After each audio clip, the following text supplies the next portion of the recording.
Kaixo, adierazle ekonomikoen 2025ko lehen errepasoarekin hasiko gara.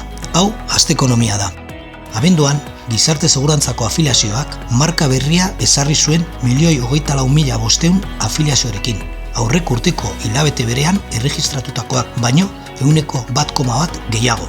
Beste hilabete batez, igoera apur bat handiago izan zen emakumeen artean, gizonen artean baino.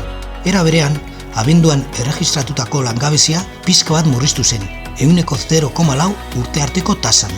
Une honetan, 107.380 langabek eman dute izena lanbideren bulegoetan, 2008tik abendu batean izan den kopuririk txikiena.